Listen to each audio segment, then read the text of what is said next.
श्री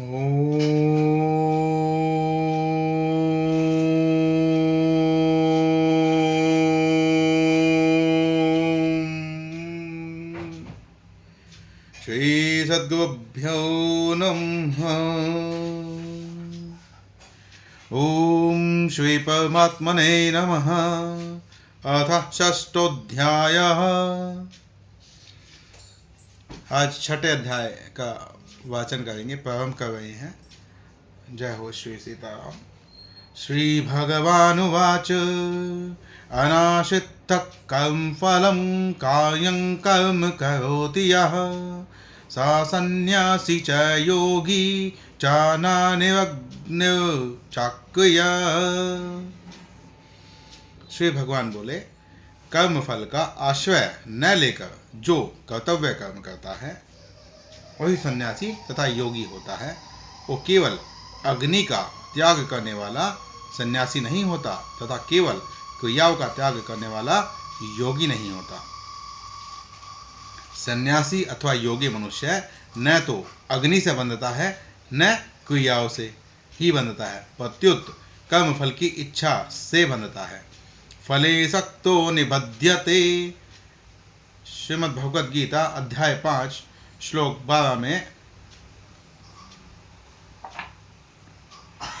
श्री भगवान अपना कुछ मत दे रहे हैं।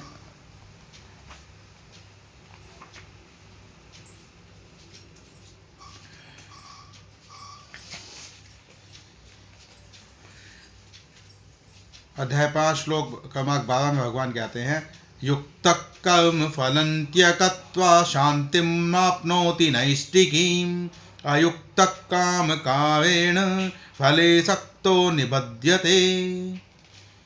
कर्मयोगी कर्म फल का त्याग करके नैष्ठि की शांति को प्राप्त होता है, परंतु सकाम मनुष्य कामना के कारण फल में आसक्त होकर बंध जाता है। अतः जिसने कर्म फल की इच्छा का त्याग कर दिया है वही सच्चा सन्यासी तथा योगी है। कर्म फल की आसक्ति का त्याग करने से परम शांति की प्राप्ति हो जाती है। त्यागात् शान्तिरनन्तरम्। श्रीमद् भगवद गीता अध्याय 12 श्लोक क्रमांक 12।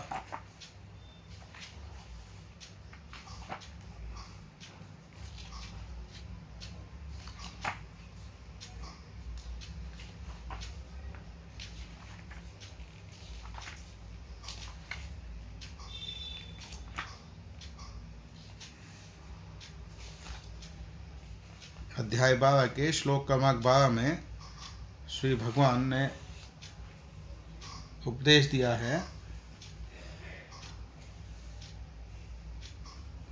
श्रेयो हि ज्ञानमभ्यासाज्जनाध्ययनं विशिष्यते ध्यानात् कर्म फल त्यागात् शान्तिरन्तरम्। श्रेयो हि ज्ञानमभ्यासाज्ञानाध्यानं विशिष्यते ध्यानात् कर्म फल त्यागात् शान्तिरनन्तरम्।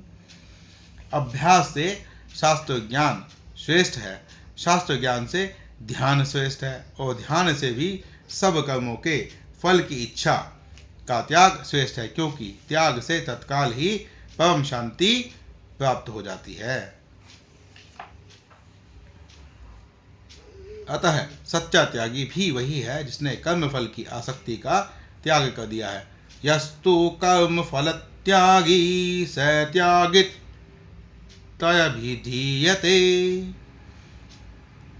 गीता अध्याय 18 श्लोक क्रमांक 11। एक ही मत की जगह जगह पर पुष्टि होती है। इससे कुछ बातें पता चलती है। एक तो कि वह बात कितनी मुख्य है जो एक ही ग्रंथ में कई बार कही गई है। दूसरा मत ये है जो आज के प्रसंग के अनुसार भी ठीक है कि वामपंथियों के द्वारा बहुत सारे हमारे ग्रंथों में मिलावट की गई। तो एक आध जगह पे वो मिलावट कर सकते हैं, बट उनमें इतना ज्ञान नहीं है कि वो जगह जगह पर जाकर मिलावट कर सके। उनको पता ही नहीं चलेगा कि कहाँ से कहाँ पर क्या है। तो एक ग्रंथ जब एक ही बात की 10 जगह पर गवाही देता उसी ग्रंथ के अंदर, तो आप ये समझिए कि वो जो ग्रंथ है वो मूल है, उसमें कोई छेड़छाड़ नहीं कर पाया है।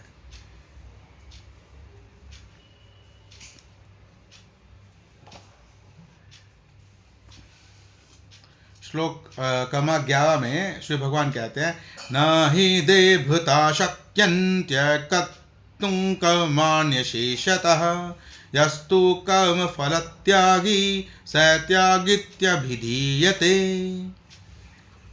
कारण कि देहधारी मनुष्य के द्वारा संपूर्ण कर्मों का त्याग करना संभव नहीं है, इसलिए जो कर्म फल का त्यागी है वही त्यागी है, ऐसा कहा जाता है।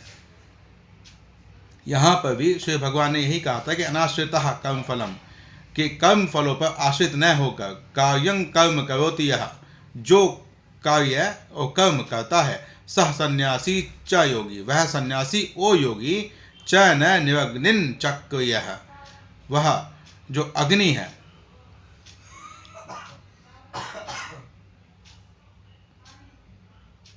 वह अग्नि के साथ क्रिया नहीं करके, मतलब अग्नि के साथ क्रिया नहीं करता है, तो ही वह सन्यासी या योगी नहीं है। वह सन्यासी या योगी इसलिए है क्योंकि वह कर्म फल पर आश्रित नहीं है। श्लोक क्रमांक 2 में देखते हैं, यम संन्यासमिति प्राहु योगंतन विधि पांडव न ह्यसन्न्यस्त संकल्पो योगी भवति कश्चन। हे अर्जुन, लोग जिसको संन्यास कहते हैं उसी को तुम योग समझो, क्योंकि संकल्पों का त्याग किए बिना मनुष्य कोई सा भी योगी नहीं हो सकता। सांख्य योग और कर्म योग दोनों साधन अलग अलग होने पर भी संकल्पों के त्याग में एक है। जब तक मनुष्य के अंतःकरण में संसार की सत्ता, महत्ता और अपनापन है, तब तक वह संकल्पों का त्याग नहीं कर सकता। संकल्पों का त्याग किए बिना मनुष्य ज्ञान योगी, हठ योगी, ध्यान योगी, कर्म योगी, भक्ति योगी आदि कोई सा भी योगी नहीं हो सकता, प्रत्युत भोगी हो सकता है। जीवन में जो भी संकल्प जब मनुष्य करता है तो वह संकल्प में कर्तापन का भाव रखता है कि वो संकल्प उसने किया है तो वह उस संकल्प को निभाएगा। इसीलिए उस संकल्प की वजह से वो बंधन में बंध सकता है और वो योगी नहीं भोगी हो सकता है, क्योंकि जब तक हम बंधन का त्याग नहीं करेंगे तो हम योगी तो नहीं हो सकते हैं। आरुवृक्षो मुनिर्योगं कर्म कारणमुच्यते योगारूढ़स्य तस्यैव शमः कारणमुच्यते। जो योग में आरूढ़ होना चाहता है, समता में आरूढ़ होना चाहता है, समत्व में आरूढ़ होना चाहता है, ऐसे मननशील योगी के लिए कर्तव्य कर्म करना कारण कहा गया है। और उसी योगारूढ़ मनुष्य का शम शांति परमात्मा प्राप्ति के कारण कहा जा गया है, परमान प्राप्ति में कारण कहा गया है। निष्काम भाव से केवल दूसरे के लिए कर्म करने का वेग मिट जाता है। कर्म करने का वेग मिटने से साधक योगारूढ़ अर्थात समता में स्थित हो जाता है। योगारूढ़ होने पर शांति प्राप्त होती है। उस शांति का उपभोग न करने से परमात्मा की प्राप्ति होती है। शम शांति का अर्थ है शांत होना, चुप होना, कुछ ना करना। जब तक हमारा संबंध करने क्रियाओं के साथ है तब तक प्रकृति के साथ संबंध है। जब तक प्रकृति के साथ संबंध है तब तक अशांति है, दुख है, जन्म मरण रूप बंधन है। प्रकृति के साथ संबंध न करने से मिटेगा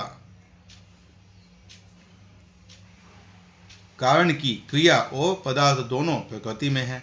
चेतन तत्व में न क्रिया है न पदार्थ है। इसलिए परमात्मा प्राप्ति के लिए शम अर्थात कुछ न करना ही कारण है। हाँ, अगर हम इस शांति का उपभोग करेंगे तो परमात्मा की प्राप्ति नहीं होगी। मैं शांत हूँ, इस प्रकार शांति में अहंकार लगाने से और बड़ी शांति है। इस प्रकार शांति में संतुष्ट होने से शांति का उपभोग हो जाता है। इसलिए शांति में व्यक्तित्व न मिलाएं, प्रत्युत ऐसा समझे कि शांति स्वतः है। शांति का उपभोग करने से शांति नहीं रहेगी, प्रत्युत चंचलता अथवा निद्रा आ जाएगी। उपभोग न करने से शांति स्वतः रहेगी। क्रिया और अभिमान के बिना जो स्वतः शांति होती है वह योग है, कारण कि उस शांति का कोई कर्ता अथवा भोक्ता नहीं है। जहाँ कर्ता अथवा भोक्ता होता है वहाँ भोग होता है, और भोग होने पर संसार में स्थिति होती है। श्लोक क्रमांक 4 में श्री भगवान कह रहे हैं, यदा हि निन्द्रियार्थेषु न कर्मस्वनुष्जते सर्वसंकल्प सन्यासी योगारूढ़स्तदोच्यते। कारण कि जिस समय न इंद्रियों के भोगों में तथा न कर्मों में ही आसक्त होता है, उस समय वह संपूर्ण संकल्पों का त्यागी मनुष्य योगारूढ़ कहा जाता है। संसार का स्वरूप है पदार्थ और क्रिया। मनुष्य योगारूढ़ योग में स्थित तभी होता है जब उसकी पदार्थ और क्रिया में आसक्ति नहीं रहती। जब तक पदार्थ और क्रिया की आसक्ति है तब तक वह संसार विषमता में ही स्थित है। कारण कि आसक्ति जब तक रहेगी जब तक बंधन रहेगा, जब तक बंधन रहेगा जब तक विषमता, संसार में लिप्तता बनी ही रहेगी। प्रत्येक पदार्थ का संयोग और वियोग होता है, प्रत्येक क्रिया का आरंभ और अंत होता है, प्रत्येक संकल्प उत्पन्न और नष्ट होता है, परंतु स्वयं निरंतर नित्य ज्यों का त्यों रहता है। जो ज्यों का त्यों रहता है वह देही शरीरी आत्मा है। इसलिए जब साधक पदार्थ और क्रिया की आसक्ति मिटा देता है तथा संपूर्ण संकल्पों का त्याग कर देता है तब वह योग आरूढ़ हो जाता है। उद्धवेदात्मनात्मानं नात्मानं वसादयेत् आत्मैव ह्यात्मानो बन्धुरात्मैव विपुरात्मनः। अपने द्वारा अपना उद्धार करें, अपना पतन न करें, क्योंकि आप ही अपना मित्र है और आप ही अपना शत्रु है। गुरु बनना या बनाना गीता का सिद्धांत नहीं है। वास्तव में मनुष्य आप ही अपना गुरु है। इसलिए अपने को ही उपदेश दें, अर्थात दूसरे में कमी न देखकर अपने में ही कमी देखें और उसे मिटाने की चेष्टा करें। भगवान भी विद्यमान है, तत्व ज्ञान भी विद्यमान है और हम भी विद्यमान है, फिर उद्धार में देरी क्यों। यहाँ पर हम यह कह सकते हैं कि अगर मैं अज्ञानी भी हूँ तब भी दो की सत्ता, एक भगवान की और एक आत्मा की, जो जीव की, जो मैं हूँ। अब बाकी सब में मैं अगर जीव देखना शुरू कर दूँ तो तब भी दो की सत्ता रहेगी, एक जीव की एक भगवान की। अगर मैं सब में भगवान देखना शुरू कर दूँ और अपने आप को भी मैं मानूँ, कर्ता मानूँ, तो भी दो ही सत्ता रहेगी, एक जीव की और एक परमात्मा की।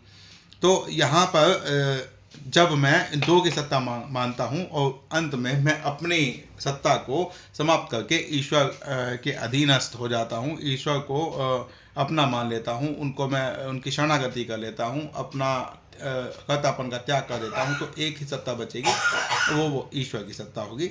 इसलिए यहाँ पर अपना शत्रु भी मैं ही हूँ और अपना मित्र भी मैं ही हूँ, क्योंकि सत्ता तो एक ही की है, ईश्वर की। मैं ईश्वर का अंश हूँ।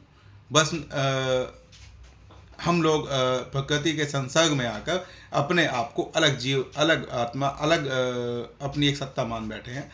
अगर हम इसको ना माने, तो अगर मैं अपने आप को ये मानने लग जाऊं कि मैं ही भगवान का अंश हूँ, मैं भगवान का ही हूँ, सब कुछ जो मेरे पास है, जो मेरे चारों तरफ दिखता है वो सब ईश्वर का है, तो मैं अपना मित्र हूँगा। और अगर मैं ये देखने लगूं कि जो भी कुछ है ये करता है, ये घर मेरा है, ये परिवार मेरा है, ये सब कुछ मेरा है, संसार में मेरा आधिपत्य है, ऐसा मैं सोचने लगूं, तो फिर मैं अपना शत्रु बन जाऊंगा। क्योंकि फिर कामना बढ़ती जाएगी और कामना बढ़ती जाएगी तो क्रोध आएगा, क्रोध आएगा तो फिर बुद्धि नष्ट और जीवन अस्त व्यस्त। फिर नाशवान व्यक्ति पदार्थ और क्रिया में आसक्ति के कारण ही उद्धार में देरी हो रही है। इसे मिटाने की जिम्मेवारी हम पर ही है, क्योंकि हमने ही आसक्ति की है। बिगाड़ा हमने है तो सुधारेंगे भी हम। अज्ञान में हम आए हैं तो उस आवरण को हटाकर ज्ञान को भी हम ही प्राप्त करेंगे। उसके लिए बहुत सारे रास्ते हैं और एक रास्ता ये श्रीमद् भगवद गीता, इसको पढ़ें और अपना उद्धार करें। पूर्व पक्ष गुरु संत और भगवान भी तो मनुष्य का उद्धार करते हैं, ऐसा लोक में देखा जाता है। उत्तर पक्ष गुरु संत और भगवान भी मनुष्य का तभी उद्धार करते हैं जब वह स्वयं उन्हें स्वीकार करता है, अर्थात उन पर श्रद्धा विश्वास करता है, उनके सम्मुख होता है, उनकी शरण लेता है, उनकी आज्ञा का पालन करता है। गुरु संत और भगवान कभी अभाव नहीं होता, पर अभी तक हमारा उद्धार नहीं हुआ तो इससे सिद्ध होता है कि हमने ही उन्हें स्वीकार नहीं किया है। जिन्होंने हमें स्वीकार किया उन्हीं का उद्धार हुआ है। जिन्होंने उन्हें स्वीकार किया, क्षमा करें, जिन्होंने गुरु संत भगवान को स्वीकार किया उन्हीं का ही उद्धार हुआ। आता है उनके अपने उद्धार और पतन में हम ही हेतु हैं और हम ही अड़चन भी हैं। अगर हम अज्ञानवश गलत कार्य करेंगे और अपने को भगवान की शरणागति में नहीं लगाएंगे, भगवान के अर्पण नहीं करेंगे, तो हम ही अपने शत्रु हैं। बन्धुवात्मात्मनस्तस्य येनात्मैवात्मना जितः अनात्मनस्तु शत्रुत्वे वर्तयितात्मैव शत्रुवत्। जिसने अपने आप से अपने आप को जीत लिया है उसके लिए आप ही अपना बंधु है, और जिसने अपने आप को नहीं जीता है ऐसे अनात्मा का आत्मा ही शत्रुता में शत्रु की तरह बर्ताव करता है। शरीर में मैं, मेरा और मेरे लिए न मानना अपने साथ मित्रता करना है। शरीर में मैं, मेरा और मेरे लिए मानना अपने आप के साथ शत्रुता करना है। आप ही अपना मत मित्र बनकर मनुष्य अपना जितना भला कर सकता है उतना दूसरा कोई मित्र नहीं कर सकता। इसी प्रकार आप ही अपना शत्रु बनकर मनुष्य अपना जितना नुकसान कर सकता है उतना दूसरा कोई शत्रु नहीं कर सकता। क्योंकि हम जो भी कर्म करते हैं, चाहे परमार्थ के लिए करें, परोपकारी वाला कर्म करें, और चाहे दुष्ट प्रवृत्ति वाला कर्म करें, हम जो भी कर्म करते हैं उसका जो भी फल होता है वो हमको ही भोगना पड़ता है। हमारे किए कर्म का फल कोई और नहीं भोग सकता। मैं अपने पुत्र के कर्म को नहीं बदल सकता और मेरे पिता मेरे कर्म को नहीं बदल सकते, मेरी किस्मत को नहीं बदल सकते, क्योंकि जो मैं करके आया, मेरे प्रारब्ध के अनुसार जो मेरा जन्म बना वो मेरे साथ बीतेगा ही, उसको बदला नहीं जा सकता। इसीलिए हम ही अपने शत्रु और अपने मित्र हैं। जितात्मनः प्रशान्तस्य परमात्मा समाहिताः शीतोष्ण सुख दुःखेषु तथा मानापमानयोः। जितात्मनः, जिसने अपने आप पर विजय प्राप्त कर ली है, उस मनुष्य को, व्यक्ति को शीत उष्ण, अनुकूलता तथा प्रतिकूलता, सर्दी तथा गर्मी, सुख तथा दुख, मान और अपमान में निर्विकार मनुष्य को परमात्मा नित्य प्राप्त है, जो इन सब में सम रहता है। जिसको इन परिस्थितियों में, किसी भी परिस्थितियों में, सुख में बहुत अधिक सुखी ना होना, दुख में दुखी ना होना, आने की खुशी और ना जाने का गम, ना जो सर्दी में, गर्मी में, पत्थर में, कंकड़ में, दुख में, सुख में, किसी भी परिस्थिति में उत्तेजित नहीं होता है, अपनी समत्व को नहीं छोड़ता है, एक भाव ही रहता है, जो सिर्फ ईश्वर में, परमात्मा में ही ध्यान लगाता है और यह मानता है कि जो भी हो रहा है वह ईश्वर ही कर रहा है, वही करता है, सब कुछ वही करते हैं, मैं कुछ नहीं करता हूँ। जिस विधि में राखे राम ताही विधि रही है। ये भाव जब व्यक्ति का हो जाता है तो वह परमात्मा को नित्य प्राप्त है। ज्ञान विज्ञान तृप्तात्मा कूटस्थो विजितेन्द्रियः युक्त इत्युच्यते योगी समलोष्टाश्रमकाश्चन। जिसका अंतःकरण ज्ञान विज्ञान से तृप्त है, जो कूट की तरह निर्विकार है, जितेंद्रिय है और मिट्टी, ढेले, पत्थर तथा स्वर्ण में समबुद्धि वाला है, ऐसा योगी युक्त, योगारूढ़ कहा जाता है। सुहृन्मित्र त्वायुदासीन्मध्ययस्तद्विष्य बन्धुषु साधुष्वपि च पापेषु संबुद्धिर्विशिष्यते। सुहृद दयालु, मित्र वैरी उदासीन मध्यस्थ द्वेष्य और संबंधियों में तथा साधु आचरण करने वालों में और पाप आचरण करने वालों में भी संबुद्धि वाला मनुष्य है वही श्रेष्ठ है। क्योंकि हम अगर यह देखें कि दूसरा मनुष्य क्या कर्म कर रहा है, वह कर्म सही है कि गलत है, हम उसका अगर जजमेंट देने लगे, फैसला करने लगे कि ये सही है या गलत है, तो हम सत्ता अपने हाथ में ले लेते हैं, जबकि ये हमारा काम नहीं है। इसका फैसला करने के लिए दंड देना है कि पुरस्कार देना है, यह ईश्वर का काम है। जो भी यहाँ पर हो रहा है वह प्रारब्ध है, और जो भी यहाँ पर कर्म किया जा रहा है वह प्रकृति जनित गुणों के आधार पर, स्वभाव के आधार पर, कामना के आधार पर कर्म किया जा रहा है। इसलिए हमको समबुद्धि वाला ही रहना चाहिए। जिनसे व्यवहार में एकता नहीं करनी चाहिए, वो एकता का कर भी नहीं सकते। उन मिट्टी के ढेले, पत्थर और स्वर्ण में सुहृद, मित्र, वैरी, उदासीन, मध्यस्थ, द्वेष्य, बंधु, साधु तथा पापी व्यक्तियों में भी कर्म योगी महापुरुष की समबुद्धि रहती है। तात्पर्य है कि उसकी दृष्टि सब प्राणी पदार्थों में सम रूप से परिपूर्ण परमात्म तत्व पर ही रहती है। जैसे सोने से बने गहनों को देखे तो उसमें बहुत अंतर दिखता है, पर सोने को देखे तो कोई अंतर नहीं दिखता, एक सोना ही सोना है। इसी प्रकार सांसारिक प्राणी पदार्थों को देखे तो उनमें बहुत बड़ा अंतर है, पर तत्व से देखे तो वह परमात्मा ही परमात्मा है। हर चल तथा अचल में परमात्मा है, इसलिए भेद देखने वाला योगी नहीं हो सकता, और जो उसको समबुद्धि से देखे, सिर्फ परमात्मा को देखे, वही सत्तारूढ़ योगारूढ़ योगी है। योगी युञ्जीत सततमात्मानं रहसि स्थितः एकाकी यच्चित्तात्मा निराशीरपरिग्रह।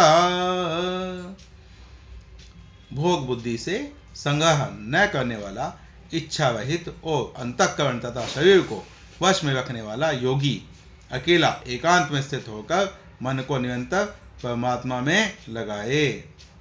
ध्यान योग का अधिकारी वह है जो अपने सुख भोग के लिए विभिन्न वस्तुओं का संग्रह नहीं करता, जिसके मन में भोगों की कामना नहीं है और जिसका अंतःकरण तथा शरीर उसके वश में है। तात्पर्य है कि ध्यान योग के साधक का उद्देश्य केवल परमात्मा को प्राप्त करने का हो, लौकिक सिद्धियों को प्राप्त करने का नहीं।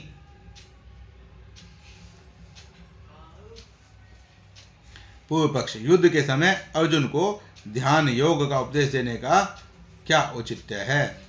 अर्जुन पाप से डरते थे, युद्ध से नहीं। उन्हें युद्ध से अधिक अपने कल्याण श्रेय की चिंता थी।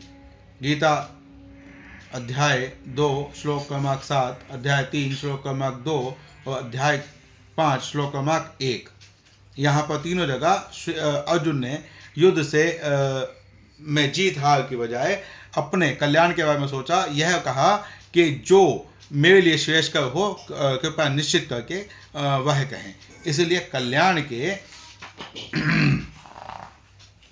जितने मुख्य साधन हैं उन सब का भगवान ने गीता में वर्णन किया है। इसी कारण गीता मानव मात्र के कल्याण का मार्ग प्रशस्त करती है। इसमें गीता जी में जो कल्याण के जो मार्ग बतलाए गए हैं वह ज्ञान योग, जिसको सांख्य योग भी कहा जाता है, कर्म योग तथा भक्ति योग, यह साधन हैं, 3 साधन हैं, जो 3 रास्ते हैं, 3 मार्ग हैं जो भगवत प्राप्ति करा सकते हैं, और ये मानव कल्याण के लिए। इसलिए इन तीनों मार्गों का वर्णन यहाँ पर श्री भगवान ने इस गीता ग्रंथ में गीत के माध्यम से किया है।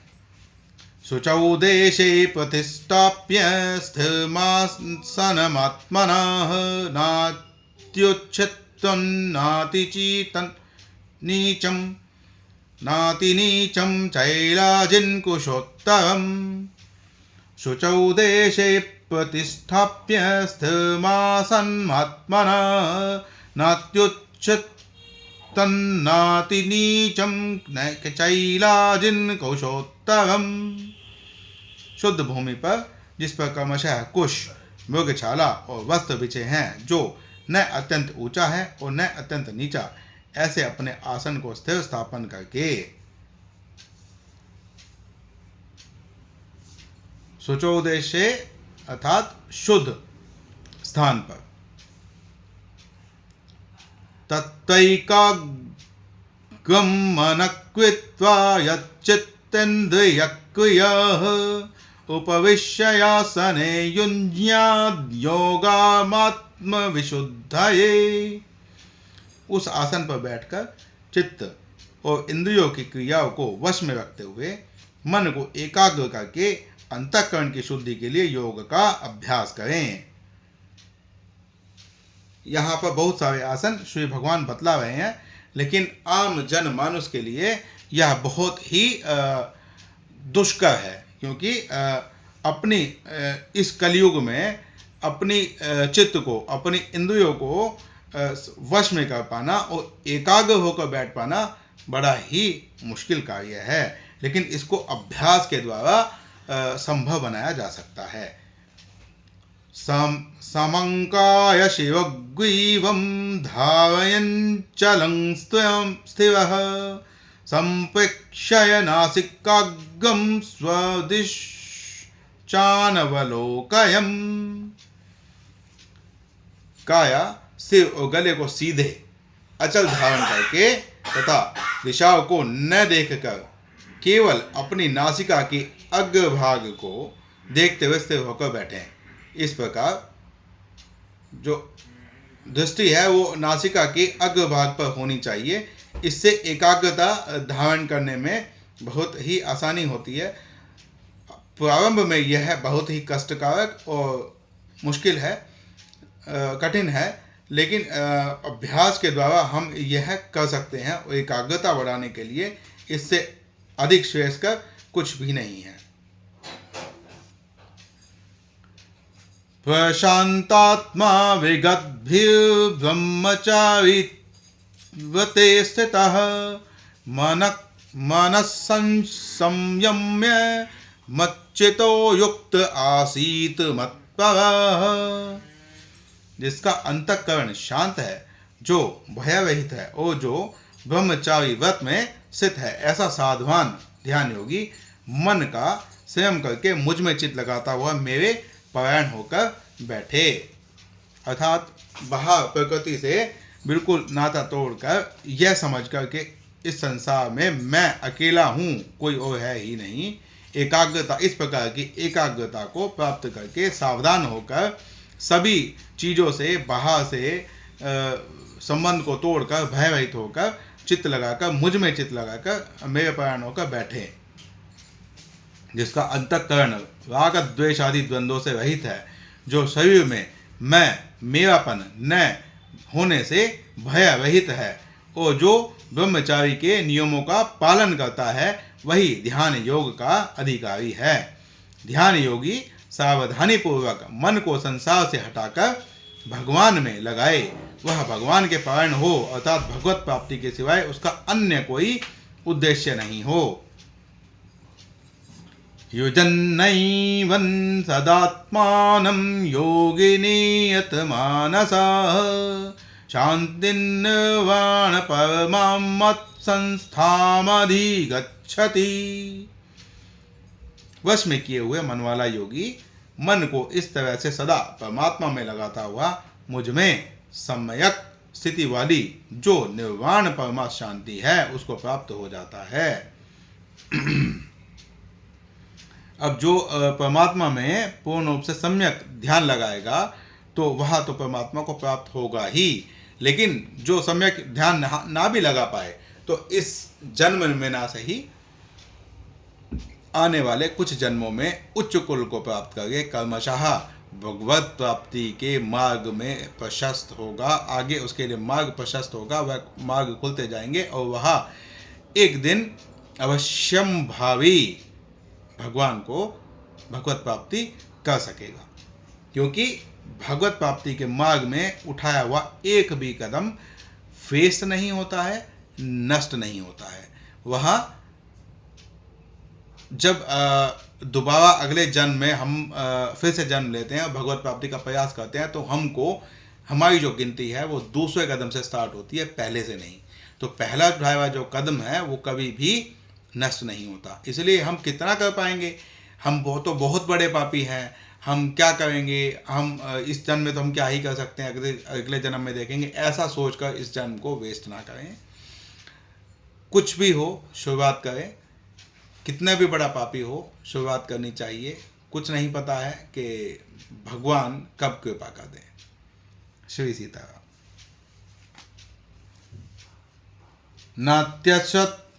नात्यश्नतस्तु योगोस्ति न चैकान्तमनश्नतः न चातिष्वपनशीलस्य जाग्रतो नैव चार्जुन।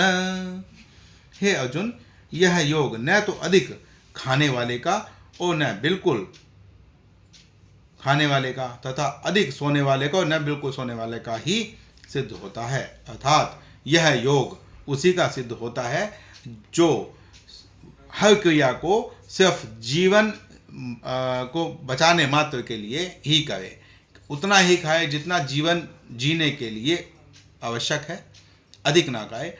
और बिल्कुल ना खाए वो भी सही नहीं है, बिल्कुल ना सोए वो भी सही नहीं है, और अधिक सोए तो वो भी सही नहीं है।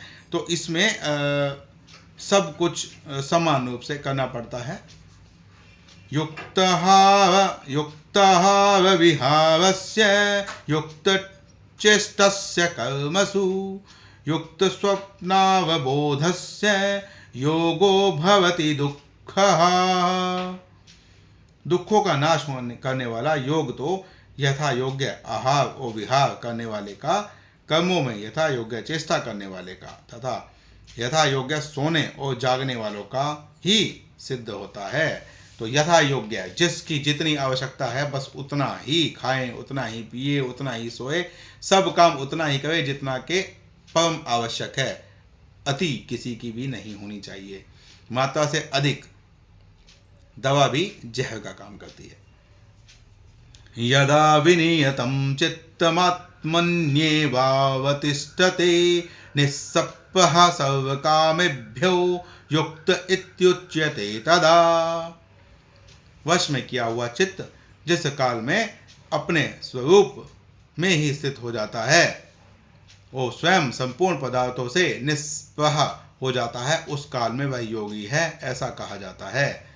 जो भी स्वरूप है, स्वरूप में स्थित होने का अर्थ है कि जो भी मेरी परिस्थिति है, जहाँ पर भी जिस प्रकार से भी मैं हूँ उसी में संतुष्ट हूँ, निष्पृह, अर्थात कोई भी इच्छा ना करूँ, अपने लिए तो कम से कम कोई भी इच्छा ना करूँ। परोपकार के कार्यों के लिए इच्छा की जा सकती है कि परोपकार का कोई कार्य करना है, कि ये कोई ऐसा कार्य करूँ जिससे कि बहुत लोगों का जीवन सुधर सके, तो वह स्पृहा नहीं मानी जाती है। और जब व्यक्ति इस स्थिति में होता है कि वह अपने लिए कुछ भी नहीं चाहता है, जो भी कार्य करता है सब कार्य वह लोक कल्याण के लिए, लोक संग्रह के लिए करता है, ईश्वर के निमित्त होकर करता है, तो उस काल में वह योगी होता है, ऐसा कहा जाता है। यथा दीपो निवातस्थो नैंगते सोपमा स्मृतः योगिनो यच्चित्तस्य युञ्जतो योगमात्मनः। यथा दीपो निवातस्थो नेङ्गते सोपमा स्मृता योगिना यत् चित्तस्य युञ्जतो योगमात्मनः। जैसे स्पंदन रहित वायु के स्थान में स्थित दीपक की लो चेष्टा रहित हो जाती है, योग का अभ्यास करते हुए वश में किए हुए चित्त वाले योगी के चित्त की वैसी ही उपमा कही गई है। जैसे कि वायु जहाँ पर सम होती है, अर्थात बहुत अधिक तेज नहीं होती है, वहाँ पर जो दीपक की लो जलाई जाती है वो स्थिर होती है। वहाँ पर हवा सिर्फ इतनी ही होती है जो आग को जलाने के लिए आवश्यक है, अधिक हवा वहाँ पर नहीं होती है। ऐसी ही स्थिति जो होती है वो योगी के मन की होती है। वहाँ पर कामनाओं आसक्ति, ममता आदि का जो वेग होता है वो नहीं होता है। इसी वजह से वहाँ पर जो योगी की जो स्थिति होती है वो स्थिर होती है। यत्तोपरमते चित्तन्निरुद्धं योग सेवया, यत्तु चैवात्मनात्मानं पश्यन्यात्मनि तुष्यति। योग का सेवन करने से जिस अवस्था में निरुद्ध चित्त उपराम हो जाता है तथा जिस अवस्था में स्वयं अपने आप में अपने आप को देखता हुआ अपने आप में ही संतुष्ट हो जाता है। दूसरे अध्याय के 55वें श्लोक में जिस तत्व की प्राप्ति की कर्म योग से बताई थी उसी तत्व की प्राप्ति यहाँ ध्यान योग से बतलाई गई है। इसीलिए दोनों साधनों से जो फल प्राप्त होता है वो एक समान है। त्वपणीय तत्व एक होने पर भी ध्यान योग में तत्व की प्राप्ति कठिनता से तथा विलंब से होती है और इसमें योग भ्रष्ट होने की संभावना रहती है। श्रीमद् भगवद गीता अध्याय 6 श्लोक क्रमांक 41 से 44 में कारण के ध्यान योग कारण सापेक्ष साधन है।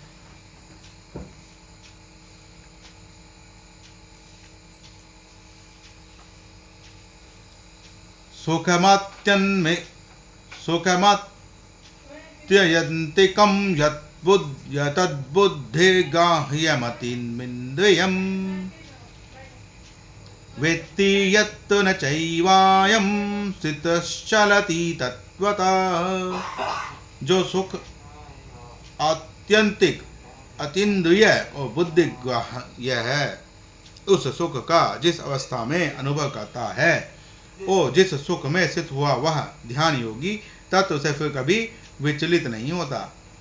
ध्यान योगी को जिस अविनाशी सुख का अनुभव होता है वह प्रकृति जन्य गुणों से अतीत है। इसलिए उन सबको आत्यंतिक अर्थात सात्विक सुख से विलक्षण, अतीन्द्रिय अर्थात राजस सुख से विलक्षण और बुद्धिग्राह्य अर्थात तामस सुख से विलक्षण बताया गया है।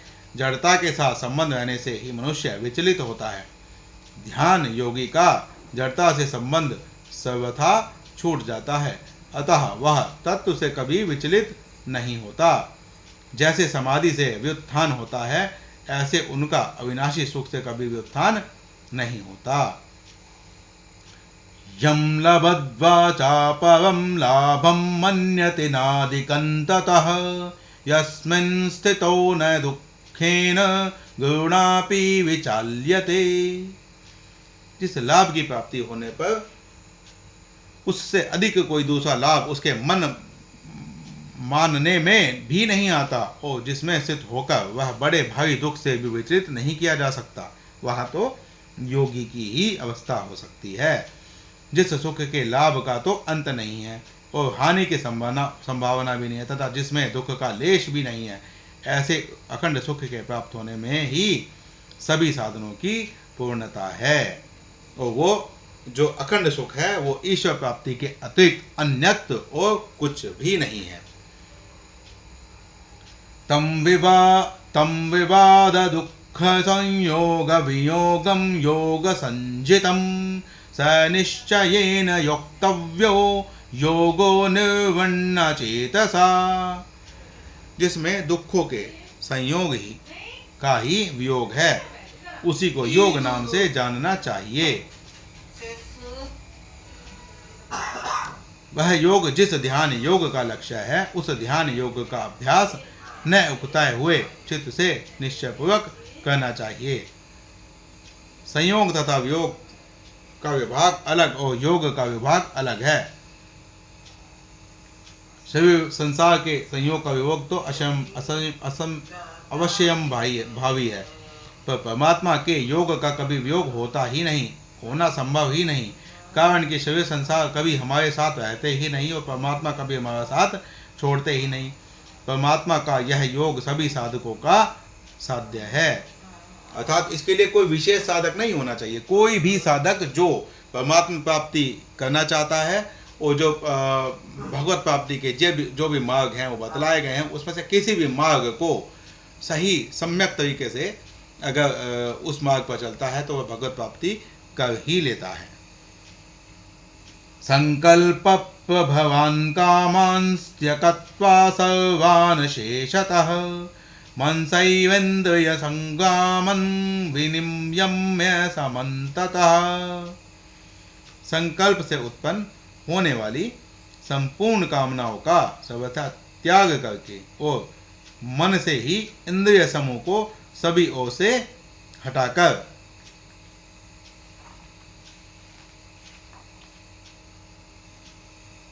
संपूर्ण कामनाओं का त्याग करके और सभी इंद्रिय समूह को मन से हटाकर मन को ईश्वर में लगाकर परमात्मा प्राप्ति के लिए प्रयास करते रहना चाहिए। इसी से ही परमात्मा की प्राप्ति हो सकती है। शनि शने रूपमेद बुद्धया धृति गृहीतया आत्म संस्थम मन कृत्वा न किंचिदपि चिंतयेत्।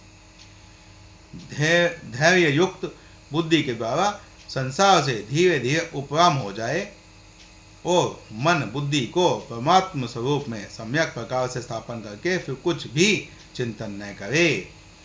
सर्वप्रथम साधक बुद्धि से यह निश्चय कर ले कि संपूर्ण देश काल क्रिया वस्तु आदि व्यक्ति आदि में एक परमात्म तत्व चिन्मय सत्ता मात्र रूप से परिपूर्ण है, अर्थात सर्वत्र ईश्वर है, परमात्मा है और कोई नहीं। उस परमात्म तत्व के सिवाय कुछ भी नहीं है। तत्पश्चात इस निश्चय का भी त्याग करके साधक बाहर भीतर से चुप हो जाए, अर्थात कुछ भी चिंतन न करे, न संसार का, न आत्मा का, न परमात्मा का। कारण कि साधक कुछ भी चिंतन करेगा तो चित्त जड़ साथ में रहेगा, चित्त से संबंध विच्छेद नहीं होगा। वह किसी का भी चिंतन करेगा तो किसी का ही चिंतन होगा, और किसी का भी चिंतन नहीं करेगा तो परमात्मा का चिंतन होगा, अर्थात परमात्मा में स्थिति होगी। अन्य कोई भी चिंतन यदि अपने आप आ जाए तो साधक उसकी उपेक्षा कर दे, अर्थात उसमें न तो यह भाव आए कि यह बना रहे और न ही यह भाव आए कि यह चला जाए। उसमें न राग करे न द्वेष करे और न उसमें अपने को ही माने मुझे कुछ भी चिंतन नहीं करना है, ऐसा आग्रह भी साधक न रखे। साधक का स्वभाव ही स्वतः चुप शांत होने का तथा अपने लिए कुछ न करने का बन जाए, अर्थात ऐसी स्थिति एक समाधि की ऐसी स्थिति जहां पर व्यक्ति मन इंद्रियां कोई चेष्टा ही ना करे। वहां जो भी चेष्टा हो स्वतः स्वभाव से ही ईश्वर के लिए निमित्त चेष्टा हो, और ईश्वर के लिए निमित्त चेष्टा होने के लिए ऐसा स्वभाव जब हमने बनाया हो, बहुत अभ्यास के बाद ऐसा स्वभाव बनता है कि जब कोई भी चेष्टा होती है तो वह ईश्वर के निमित्त चेष्टा होती है, अपने लिए या और किसी के लिए कोई चेष्टा नहीं होती। सिर्फ जो चेष्टा होती है ईश्वर के लिए होती है। पूर्व पक्ष कुछ भी चिंतन न करने से तो साक्षी भाव रहेगा, वह तो बुद्धि में ही रहेगा। उत्तर पक्ष साक्षी भाव तो बुद्धि में रहेगा पर उसका परिणाम स्वयं में होगा। जैसे युद्ध तो सेना करती है पर परिणाम में विजय राजा की ही होती है। साधक का यह साक्षी भाव भी बिना उद्योग किए स्वतः मिट जाएगा। पूर्व पक्ष व्यर्थ चिंतन को मिटाने के लिए परमात्मा का चिंतन करे तो क्या आपत्ति है। उत्तर पक्ष एक चिंतन किया जाता है, एक स्वतः होता है। जैसे भूख लगने पर अन्न का चिंतन स्वतः होता है, ऐसे ही साधक को परमात्मा का चिंतन स्वतः होना चाहिए, जो परमात्मा की आवश्यकता समझने पर ही होगा। परंतु साधक की प्राय यह दशा होती है कि उसे परमात्मा का चिंतन तो करना पड़ता है पर संसार का चिंतन स्वतः हो जाता है, जबकि इसका उलट होना चाहिए। संसार के चिंतन को मिटाने के लिए वह बलपूर्वक परमात्मा का चिंतन करता है। इसका परिणाम यह होता है कि बलपूर्वक किए गए चिंतन का प्रभाव भी अंतःकरण में अंकित हो जाता है और संसार का चिंतन भी होता रहता है। इसके साधक के भीतर यह अभिमान उत्पन्न हो जाता है कि मैंने इतने वर्षों तक साधन किया, अथवा वह निराश हो जाता है कि इतने वर्षों तक साधन करने पर भी लाभ नहीं हुआ। अतः साधक निद्रा आलस्य छोड़कर चुप शांत रहने का स्वभाव बना ले। कुछ भी चिंतन न करने से साधक की स्थिति स्वतः परमात्मा में ही होगी। यतो यतो निश्चरति मन्नश्चञ्चलमस्थिरं ततस्ततो नियम्यै तदात्मन्येव वशन्नयेत्। यह अस्थिर और चंचल मन जहाँ जहाँ विचरण करता है वहाँ वहाँ से हटाकर इसको एक परमात्मा में ही भली भांति लगाएं। मन जब बलात् परमात्मा के चिंतन में लगाया जाता है तो वह इधर उधर भागने का प्रयास करता है। वहाँ से खींच खींच कर हमें लाकर मन को परमात्मा के मार्ग में लगाना चाहिए। प्रशान्तमनसं ह्येनं योगिनं सुखमुत्तमम् उपैति शान्तरजसं भूतम कल्मषम्। जिसके सब पाप नष्ट हो गए हैं, जिसका रजोगुण शांत हो गया है, अर्थात जिसका काम इच्छाएं शांत हो गई हैं, तथा जिसका मन सर्वथा शांत निर्मल हो गया है। जब कामना ही नहीं रहेगी तो मन निर्मल स्वतः ही हो जाएगा। ऐसे इस ब्रह्म रूप बने हुए योगी को निश्चित ही उत्तम सात्विक सुख प्राप्त होता है, और यह सात्विक सुख भी अंततः त्याग करना पड़ता है, क्योंकि जब मैंने जो भी अर्जित किया उसका मैं त्याग कर दूंगा, चाहे वो सात्विक हो, चाहे रासिक हो, चाहे तामसिक हो। जो भी मैंने किया, जो भी मेरे कर्म हैं, वो मैंने ईश्वर को निमित्त करके और लोक कल्याण के कार्य के लिए जो अर्जित किए कर्म हैं, मैंने वो ईश्वर को समर्पित कर दिए, तो मेरे पास कुछ भी नहीं बचेगा। जब मैं समर्पित करूंगा तो सब कुछ ही समर्पित करूंगा, सात्विक गुण भी मेरे पास नहीं बचेंगे। गुणों से अतीत होकर ही ईश्वर को पाया जा सकता है। युजन्नैवं सदात्मानं योगी विगत कल्मष सुखेन ब्रह्म संस्पर्श मत्तयन्तं सुखमश्नुते।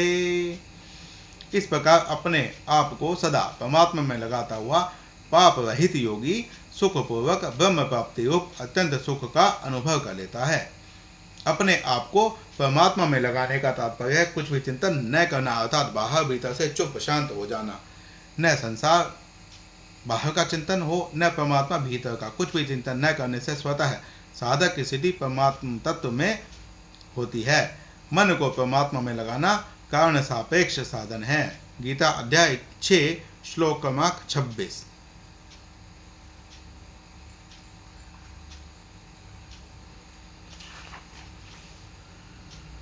यतो यतो हि निश्चरति मनश्चञ्चलं स्थिरं ततस्तो नियम्येतदात्मन्येव वशं नयेत्।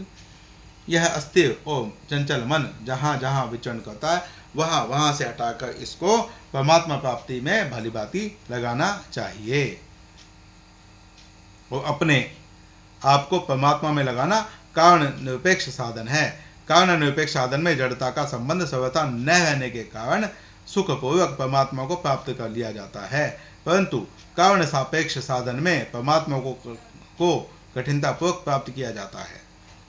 कारण सापेक्ष जो मार्ग है, यहाँ पर हठ योग जैसे बहुत अति कठिन कार्यकलाप किए जाते हैं, जो आम साधक के लिए आसान नहीं है। इसीलिए साधन कारण निरपेक्ष में कारण सापेक्ष साधन है, और अपने कारण निरपेक्ष करके परमात्मा की का चिंतन अपने आप को ऐसा बनाए कि परमात्मा का चिंतन स्वतः ही हो जाए। तो इसमें हमको हठ योग आदि नहीं करना पड़ता, हमको बस शांत हो जाना है, विश्राम हो जाना है। विश्राम मतलब पहाड़ की जो आध्यात्मिक क्रियाएं नहीं हैं, उन क्रियाओं से अपने आप को हटा लेना ही विश्राम देना है।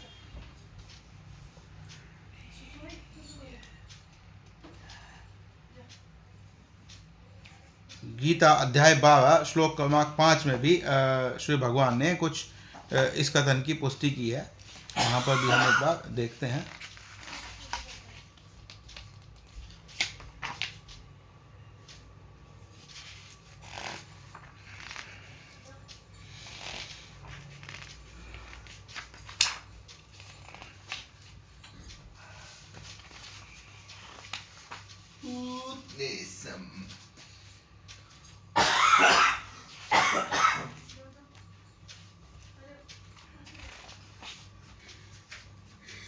अध्याय 12 की श्लोक क्रमांक 5 में श्री भगवान कहते हैं, क्लेशोधिकतरस्तेषां व्यक्ता सक्तचेतसाम् अव्यक्ता हि गतिर्दुःखं देहवद्भिर्वाप्यते। अव्यक्त में आसक्त चित्त वाले उन साधकों को अपने साधन में कष्ट अधिक होता है, क्योंकि देहाभिमानियों के द्वारा अव्यक्त विषयक गति कठिनता से प्राप्त की जाती है। सर्वभूतस्तथात्मानं सर्वभूतानि चात्मनि ईक्षते योगयुक्तात्मा सर्वत्र समदर्शनः। सब जगह अपने स्वरूप को देखने वाला और ध्यान योग से युक्त अंतःकरण वाला सांख्य योगी अपने स्वरूप को संपूर्ण प्राणियों में स्थित देखता है और संपूर्ण प्राणियों को अपने स्वरूप में देखता है। ध्यान योग से जिस साधक के ज्ञान के संस्कार रहते हैं, वो जो ज्ञान को ही मुख्य मानता है, वह जड़ता से संबंध विच्छेद होने पर स्वयं को सब प्राणियों में तथा सब प्राणियों को स्वयं में अनुभव करता है और अंत में वह श्री भगवान में अपने आप को अनुभव करता है। यो मां पश्यति सर्वत्र सर्वं च मयि पश्यति तस्याहं न प्रणश्यामि स च मे न प्रणश्यति। जो भक्त सब में मुझे देखता है और मुझ में सबको देखता है, उसके लिए मैं अदृश्य नहीं होता और वह मेरे लिए अदृश्य नहीं होता। ध्यान योग के जिस साधक में भक्ति के संस्कार रहते हैं, जो भक्ति को ही मुख्य मानता है, वह जड़ता से संबंध विच्छेद होने पर सब में भगवान को और भगवान में सबको देखता है। अतः उसके लिए भगवान अदृश्य नहीं होते और वह भगवान के लिए अदृश्य नहीं होता। जब एक भगवान के सिवाय दूसरी सत्ता है ही नहीं, भगवान ही अनेक रूपों में प्रकट हो रहे हैं, तो फिर भगवान कैसे छिपें, कहाँ छिपें, किससे छिपें। सर्वभूत स्थितं यो मां भजत्येकत्वमास्थितः सर्वथा वर्तमानोऽपि स योगी मयि वर्तते। मुझ में एक ही भाव से स्थित हुआ जो भक्ति योगी संपूर्ण प्राणियों में स्थित मेरा भजन करता है, वह सब कुछ बर्ताव करता हुआ भी मुझ में ही बर्ताव कर रहा है, अर्थात वह नित्य निरंतर मुझ में ही स्थित है। भगवान का भक्त अपने शरीर के सहित संपूर्ण संसार की को भगवान का ही स्वरूप समझता है, इसलिए वह नित्य निरंतर भगवान में ही रहता है और भगवान में ही सब बर्ताव करता है। उसके भाव में 5 बातें रहती हैं। मैं भगवान का ही हूँ, मैं जहाँ भी रहता हूँ भगवान के दबाव में ही रहता हूँ, मैं जो भी शुभ कर्म करता हूँ भगवान का ही कार्य करता हूँ, मैं शुद्ध सात्विक जो भी पाता हूँ भगवान का ही प्रसाद पाता हूँ और भगवान के दिए प्रसाद के से भगवान के ही जनों की सेवा करता हूँ। जैसे गंगा जल से गंगा का पूजन किया जाए, ऐसे ही उस भक्त का बर्ताव भगवान में ही होता है। जैसे शरीर से संबंध मानने वाला मनुष्य सब क्रियाएं करते हुए भी निरंतर शरीर में ही रहता है, ऐसे ही भक्त सब क्रियाएं करते हुए भी निरंतर भगवान में ही रहता है। आत्मौपम्येन सर्वत्र समं पश्यति योजुन सुखं वा वदि यदि वा दुःखं स योगी परमो मतः। हे अर्जुन, जो भक्त अपने शरीर की उपमा से सब जगह मुझे समान देखता है और सुख तथा दुख को भी समान देखता है, वह परम योगी माना गया है। जैसे समान मनुष्य अपने को शरीर में देखता है और शरीर के सभी अंगों को सुख पहुँचाने का तथा उनका दुख पीड़ा दूर करने का स्वाभाविक प्रयत्न करता है, वैसे ही सब में भगवान को देखने वाला भक्त सभी प्राणियों को सुख पहुँचाने की तथा उनका दुख दूर करने की स्वाभाविक चेष्टा करता है। ऐसा करने से उसके भीतर किंचित मात्र भी अभिमान नहीं होता। अर्जुन उवाच योऽयं योगस्त्वया प्रोक्तः सामयेन मधुसूदन एतस्याहं न पश्यामि चंचलत्वा स्थितिं स्थिराम्। अर्जुन बोले, हे मधुसूदन, आपने समतापूर्वक जो यह योग कहा है, मन की चंचलता के कारण मैं इस योग की स्थिर स्थिति नहीं देखता हूँ। यहाँ पर अर्जुन ने इस जो ज्ञान योग मार्ग भगवान ने बतलाया है, इस मार्ग में अर्जुन यह कहता है कि ये मार्ग तो अत्यंत दुष्कर प्रतीत होता है, मैं इसमें अपनी स्थिति को स्थिर नहीं देख पा रहा हूँ। चंचलम ही मन कृष्ण प्रमाति बलवदृढ़ं तस्याहं निग्रहं मन्ये वायो विवसो दुष्करम। कारण कि हे कृष्ण, मन बड़ा ही चंचल, प्रमथनशील, दृढ़, जिद्दी और बलवान है। उसको रोकना मैं आकाश में स्थित वायु के तरह अत्यंत कठिन मानता हूँ। जैसे वायु को वश में करना कठिन है, उसी प्रकार मन को भी वश में करना कठिन है। इसलिए मन को वश में करके योगी की स्थिति पाने में अर्जुन अपने आप को असमर्थ बतला रहे हैं। अब वह श्री भगवान को ऐसा कहते हैं, तो श्री भगवान अब अर्जुन के इस संशय को दूर करने का प्रयास करते हैं, उपदेश करते हैं, प्रयास नहीं करते हैं, उपदेश करते हैं कि इसको कैसे दूर किया जा सकता है। श्री भगवानुवाच असंशयं महाबाहो मनो दुर्निग्रहं चलम् अभ्यासेन तु कौन्तेय वैराग्येण न गुह्यते। श्री भगवान बोले, हे महाबाहो, यह मन बड़ा चंचल है और इसका निग्रह करना भी बड़ा कठिन है। यह तुम्हारा कहना बिल्कुल ठीक है, परंतु हे कुंती नंदन, अभ्यास और वैराग्य के द्वारा इसका निग्रह किया जाता है। अर्जुन ने 2 श्लोकों में प्रश्न किया कि भगवान आधे श्लोक में ही उसका उत्तर दिया। इससे सिद्ध होता है कि भगवान ने मन की एकाग्रता को अधिक महत्व नहीं दिया। संशयात्मना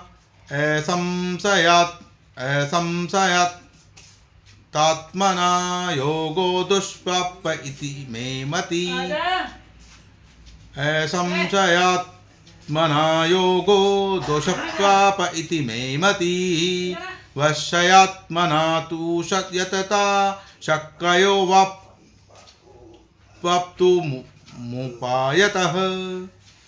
जिसका मन पूरा वश में नहीं है, जिसके द्वारा योग प्राप्त होना कठिन है, परंतु उपाय युक्त यत्न करने वाला तथा वश में किए हुए मन वाले साधक को योग प्राप्त हो सकता है, ऐसा मेरा मत है। अर्जुन ने ध्यान योग के सिद्ध होने में मन की चंचलता को बाधक मान लिया। वास्तव में उसकी चंचलता उतनी बाधक नहीं है जितना मन का वश में न होना बाधक है। पतिव्रता स्त्री मन को एकाग्र नहीं करती, प्रत्युत मन को वश में करती है। मन एकाग्र होने से अंतःकरण में स्थित राग के कारण सिद्धियां आती हैं, जिसमें जड़ता के साथ संबंध बना रहता है। दूसरी बात, मन को एकाग्र करने के लिए अभ्यास आवश्यक है, जो जड़ता की सहायता से के बिना संभव नहीं है। तीसरी बात, एकाग्र होने पर मन कुछ समय के लिए निरुद्ध हो जाता है, जिससे फिर व्युत्थान हो जाता है। वह व्युत्थान जड़ता से संबंध होने के कारण ही होता है। तात्पर्य है कि मन एकाग्र होने से जड़ता से संबंध विच्छेद नहीं होता, परंतु राग का नाश होने पर जड़ता से संबंध विच्छेद हो जाता है। इसलिए भगवान के मत में मन की एकाग्रता का महत्व नहीं है, प्रत्युत राग रहित होने का महत्व है, मन को वश में करने का महत्व है। क्योंकि मन को वश में अर्थात शुद्ध करने के 2 उपाय हैं। कहीं भी राग द्वेष न होना और सब में भगवान को देखना। जब तक साधक के भीतर राग द्वेष रहते हैं, तब तक वह संबंध सब में भगवान को नहीं देख पाता। जब तक साधक सब में भगवान को नहीं देखता, तब तक मन सर्वथा वश में नहीं होता। कारण कि जब तक साधक की दृष्टि में एक भगवान के सिवाय दूसरी सत्ता की मान्यता रहती है, तब तक मन का सर्वथा निरोध नहीं हो सकता, क्योंकि मन उस दूसरी सत्ता की ओर आकर्षित होता है। अर्जुनुवाच अयति श्रद्धयोपेतो योगचलितमानसः अप्राप्य योग संसिद्धिं कां गतिं कृष्ण गच्छति।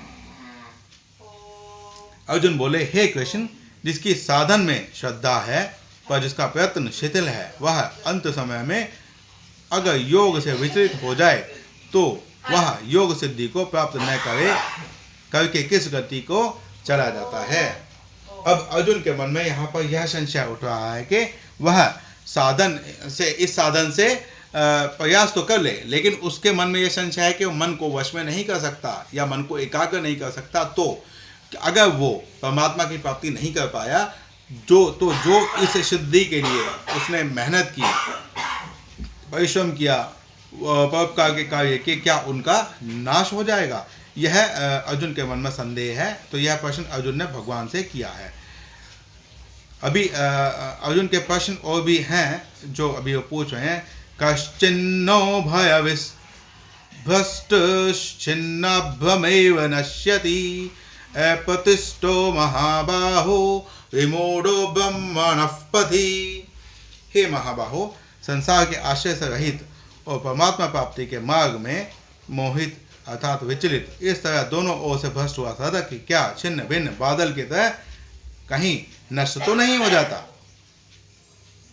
एतन्मे संशयं कृष्ण छेतुमहस्य शेषतः त्वदन्यः संशयस्यास्य छेतान अयुपपद्यते। हे कृष्ण, मेरे इस संदेह का सर्वथा छेदन करने के लिए आप ही योग्य हैं, क्योंकि इस संशय का छेदन करने वाला आपके सिवाय दूसरा कोई हो ही नहीं सकता। यहाँ पर अर्जुन ने फिर से अपनी शरणागति को भगवान के सामने प्रस्तुत किया है। उसने कहा कि मेरे मन में जो भी संशय उठ रहे हैं, जो भी मेरी बुद्धि मोहित हो रही है, जो भी मेरी बुद्धि निर्णय नहीं कर पा रही है, अब इस मेरे संशयों का छेदन आपके अतिरिक्त कोई और नहीं कर सकता। क्योंकि अर्जुन जानता था कि उसके सामने जो खड़े हैं वह साक्षात सभी कारणों के कारण ईश्वर हैं। इसीलिए अर्जुन को उनके अतिरिक्त कोई और उनके संशय का निवारण करता हुआ दिखाई नहीं दे रहा है। श्री भगवानुवाच पातु नैवेह नामुत्व विनाशस्तस्य विद्यते न हि कल्याणकृत् कश्चिन् दुर्गतिं तात गच्छति। दुर्गतिं तात गच्छति। श्री भगवान बोले, हे प्रथानंदन, उसका न तो इस लोक में और न परलोक में ही विनाश होता है, क्योंकि हे प्यारे, कल्याणकारी काम करने वाले का कोई भी मनुष्य दुर्गति को प्राप्त नहीं होता। अर्थात जो किए हुए उसके कर्म हैं, सत्कर्म जो किए हैं उसने, वह कभी नष्ट नहीं होते। जैसे कोई बद्रीनाथ की यात्रा पर निकले तो वह रात होते होते जहाँ तक पहुँच चुका है, प्रात उठने के बाद वहीं से यात्रा प्रारंभ करता है। रात को सोने पर वह वापस अपने घर नहीं पहुँच जाता। ऐसे ही ध्यान योगी जिस स्थिति तक पहुँच चुका है, मरने पर वह उसी स्थिति से नीचे नहीं गिरता, उसका किया हुआ साधन नष्ट नहीं होता। कारण यह है कि उसका उद्देश्य अपने कल्याण का बन चुका है, अब वह दुर्गति में नहीं जा सकता। इसलिए परमात्मा प्राप्ति के मार्ग में निराश होने का कोई स्थान नहीं है। प्राप्य पुण्यकृतं लोकानुश्चित्वा शाश्वती समा शुचीनां श्रीमतांगते गेहे योगभ्रष्टोभिजायते।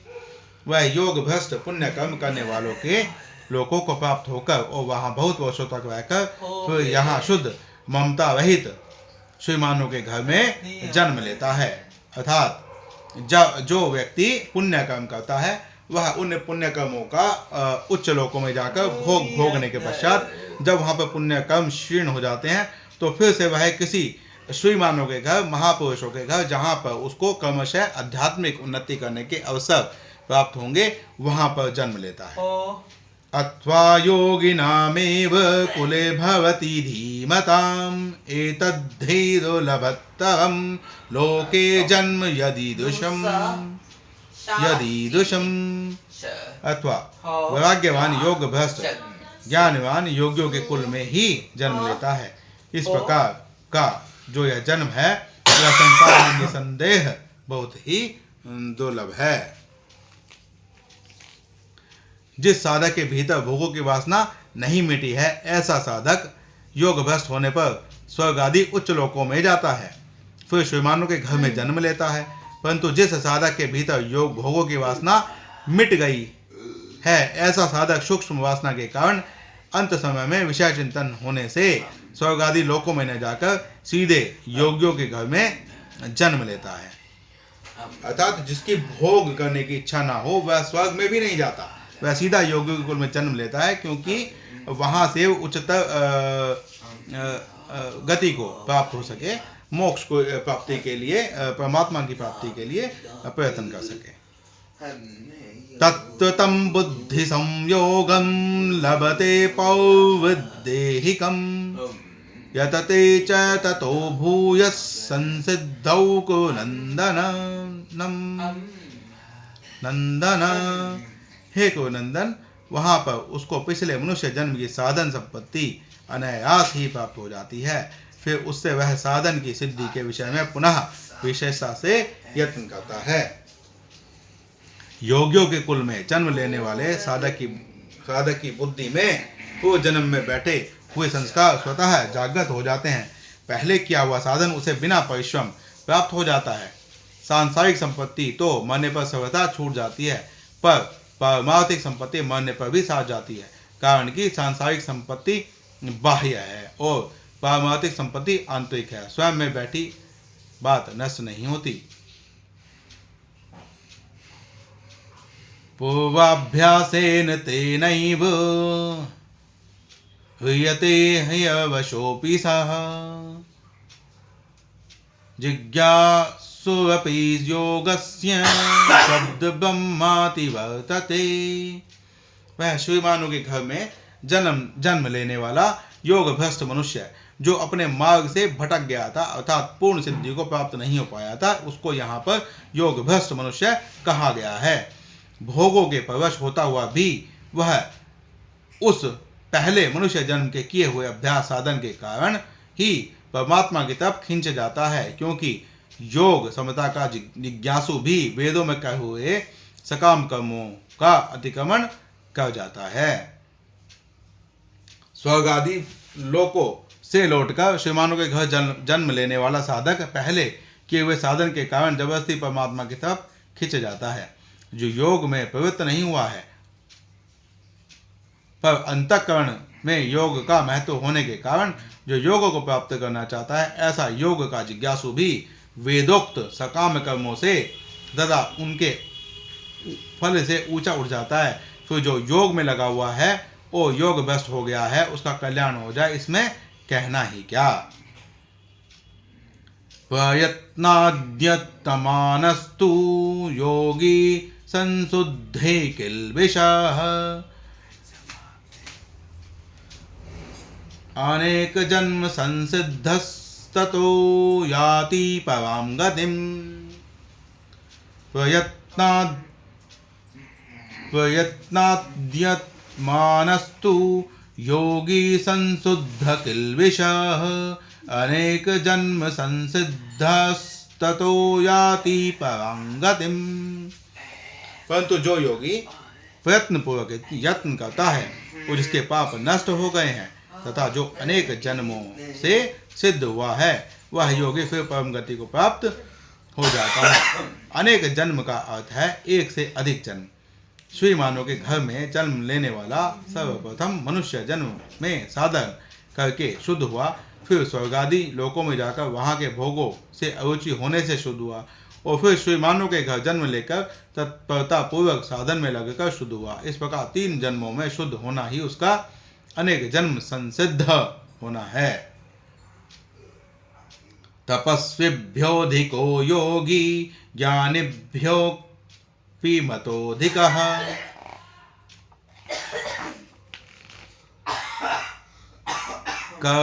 कर्मिभ्यश्चाधिको योगी तस्माद्योगी भवार्जुन।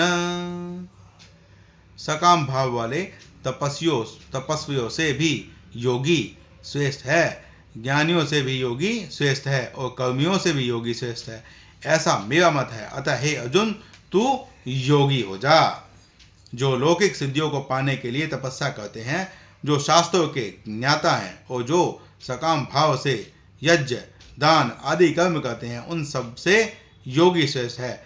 कारण कि तपस्वी, ज्ञानी और कर्मी इन तीनों का उद्देश्य संसार है और भाव सकाम है, परंतु योगी का उद्देश्य परमात्मा और भाव निष्काम है।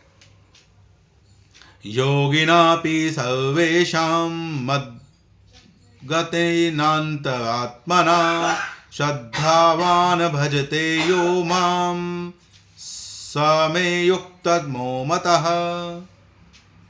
संपूर्ण योगों में भी जो श्रद्धावान भक्त मुझ में तल्लीन हुआ मन से मेरा भजन करता है, वह मेरे मत में सर्वश्रेष्ठ योगी है। तपस्वियों, ज्ञानियों और कर्मियों से तो योगी श्रेष्ठ है, पर योगियों से भी भगवान का भक्त श्रेष्ठ है, सर्वश्रेष्ठ है। योगी तो योग भ्रष्ट हो सकता है, पर भक्त कभी योग भ्रष्ट हो सकता ही नहीं, क्योंकि वह भगवान के आश्रित रहता है। भगवान के ही आश्रित रहने के कारण भगवान उसकी विशेष रक्षा करते हैं। योगी में तो मुक्त होने पर भी अहम की शून्य गंध रह सकती है, पर भक्त में अहम की शून्य गंध भी नहीं रहती। भक्त को उस प्रतिक्षण वर्धमान प्रेम की प्राप्ति होती है, जिसकी भूख महायोगेश्वर भगवान में भी है। ओम तत्सदिति श्रीमद्भगवद्गीतासूपनिषत्सु ब्रह्म विद्यायाम योगशास्त्रे श्रीकृष्णार्जुन संवादे आत्मसंयोगो नाम षष्ठोऽध्यायः। श्री सीताराम। यहाँ पर बहुत गीता जी के भाष्य उपलब्ध हैं, बहुत टीकाएं गीता जी पर हुई हैं। हम जैसे तो तुच्छ व्यक्ति इसकी क्या ही टीका करेंगे। बस यह जो पाठ किया जा रहा है, इसका मुख्य उद्देश्य यही है कि कोई भी व्यक्ति इसको कभी भी कहीं पर भी कान में हेडफोन लगाकर अपने YouTube पे समय पास करते हुए देखता हुआ कुछ ज्ञान को प्राप्त करके गीता जी के पठन पाठन की ओर अग्रसर हो सके। प्रचार का एक साधन है। श्री सीताराम।